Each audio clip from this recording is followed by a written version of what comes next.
ဒီလိုအကြောင်းရင်းတွေကြောင့်လက်ဝှေ့တင်နေတဲ့ပိုးမမိတာ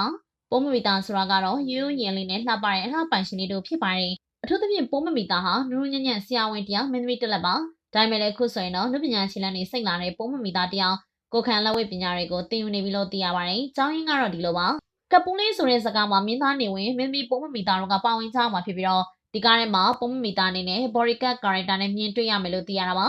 ဒီဇက်ကောင်ကတော့ဇလန်းစညုံမင်းကိုစောနတ်တန်ခွင်ကရေးသားပြီးပျော်ရွှင်ရဲမောရမယ့်ဟာတာဇလန်းပုံစံအယောလေးရိုက်ကူးပုံဖော်သွားမယ်လို့သိရပါတယ်။ဒါကြောင့်ပုံမီတာကအခုဆိုရင်လက်ဝှေ့ထိုးတင်နေပါပြီ။ဒရိုက်တာစိုးမိုးမင်းကပုံမီတာအခုဆိုရင်လက်ဝှေ့ထိုးလေးကျင်နေပြီးတကောလုံးကြိုက်ခဲနေရဆိုပြီးတော့ညီးနေတာပဲ။ခုဆိုရင်လက်ဝှေ့ကျွမ်းလာလို့ပြန်ပွဲမှာတက်မယ်လို့ပြောတာကြားထားတယ်။ရင်ကားတဲ့ပို့ပြီးတော့ကြောက်နေရတယ်။သပင်ပုံစံရော fashion တွေပါချင်းပြစ်မှာပါလို့ဆိုရတယ်။ဆက်လက်ပြီးတော့ဒရိုက်တာကကျွန်တော်အနေနဲ့ဒီဇက်ကောင်ကိုပျော်ရွှင်ရဲမောစရာဟာတာပုံစံလေးရိုက်ကူးမှာပါ။ဟာတာကမှကျွန်တော်မရိုက်ဘူးတဲ့ပုံစံလေးမို့လို့ရိုက်ဖြစ်နေရပါကိုနေဝင်းကတော့တိုက်မှာလဲစားကြုံရှိတယ်လေ